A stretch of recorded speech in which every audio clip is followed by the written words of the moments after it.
I don't give up what nobody says about none of that. I'm going to be calling until my court date. They're not going to do shit. At the end of the day, they can't do shit. If he thinks we can't do something, you're going to look at this judge and think I can't do something, young man, you're going to learn a... He stood in court smiling, saying the judge couldn't do anything, that no one could stop him from calling her again.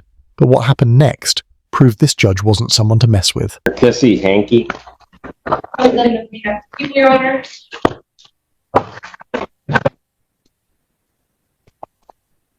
Good afternoon, Your Honor. Attorney Kevin Son, All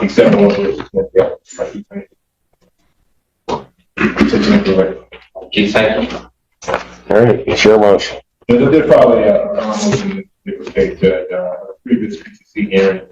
My client's bond revoked from privileges from the jail, suspended due to allegations that he cut off his tether and contacted the complainant. Following that particular bond hearing, I instructed my client to not contact the complainant witness period in the jail. I also instructed my client that if allowed to be back on bond, we would ask the court to hopefully to reinstate his original bond tether. We know judge that he has no prior criminal, well, no prior adult felony conviction whatsoever.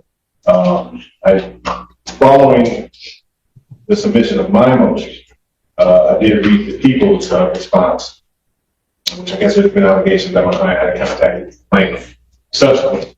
Now, I just found out today some transcripts, and obviously people address this. Some of the language that was used during conversations, I don't have phone conversations myself, but I will admit, Judge, that it seems that my client had contacted the complainant even after his bond. And so I say this, Judge, again, I know it seems like my client is kind of throwing up his middle finger to the court. Oh, yeah.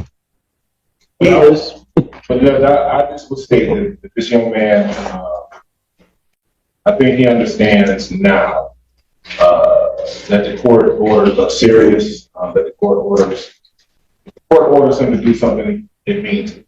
So Judge, I'm just asking, I guess, for some leniency to trust that Mr. Hankey will comply. He had a $75,000 cashier bond that he was able to post to a bondsman. He said on the jail phone, they can't do anything to me. I'll keep calling until my court date. But when the prosecutor played that recording, the whole courtroom froze. So Judge, I am asking the court to reinstate his bond. And if the court is unwilling to do so, I would at least ask that his phone privileges be allowed back on to at least contact family. Does he's never had any contact with his family, his children.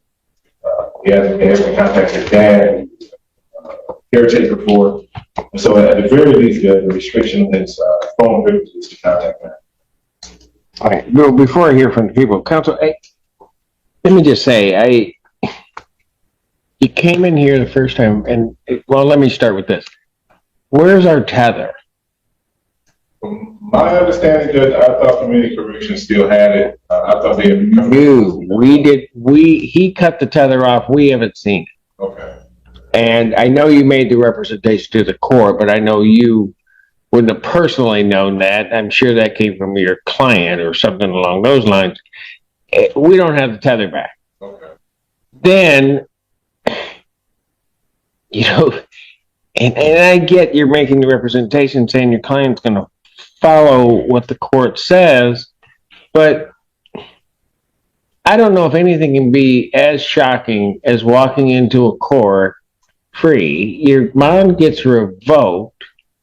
You get put in jail because of something that you've done, and then you still go about violating the court's order. I'll be honest with you, counsel. I mean, I get what you're saying.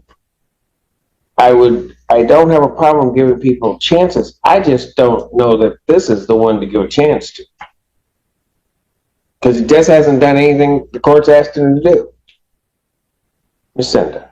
Your Honor, I will rely mostly on emotion. However, in listening to his jail calls, he has 45 total calls to one number after his privileges were revoked with different pins he's using.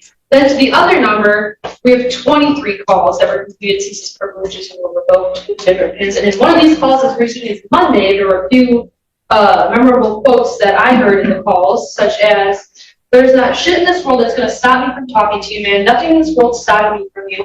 I don't hook up what nobody says about none of that. I'm going to be calling until my court date. They're not going to do shit. At the end of the day, they can't do shit. I'm going to talk to you till I can't talk to you no more. I'll be home. I'm not worried, man. I know I told you this is about to be my last call, but I'm not stopping shit. I'm not stopping nothing." And then, why stop now if they already know?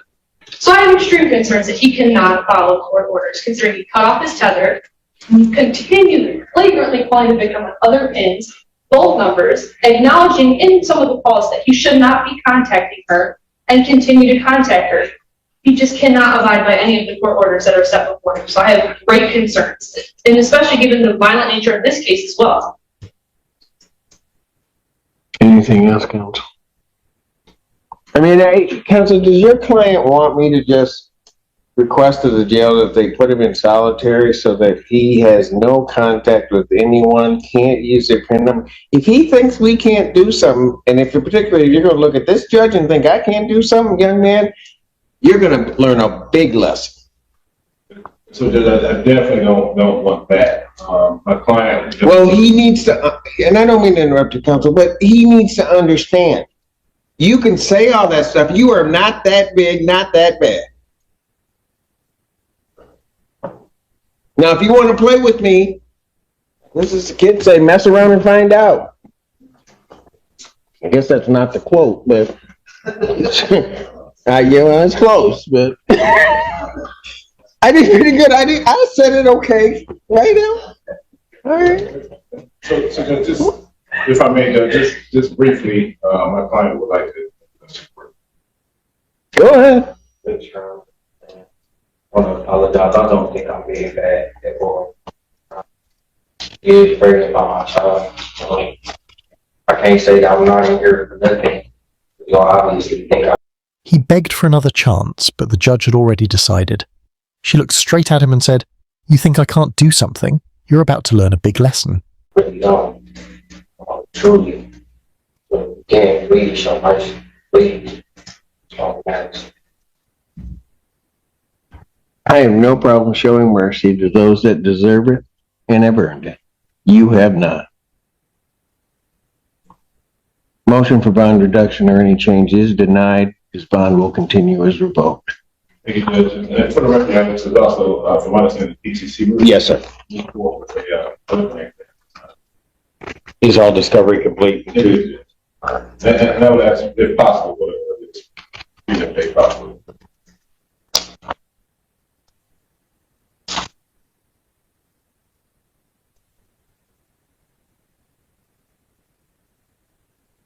People have their witnesses available on the first. We'll do our best, Your Honor. Preliminary examination in person will be set April 1st, 2025, 9 a.m. in person before Judge Harry. Perry. And Your Honor, I did want to make it clear where I did contact the jail yesterday, and they have blocks full of victims' new numbers and old numbers, so there should not be any more. More calls coming through. All right. Thank you. Thank you very much, Judge. Thank you, Your Honor. Thanks for watching. Stick around longer and click the highlighted videos to your right. See you there.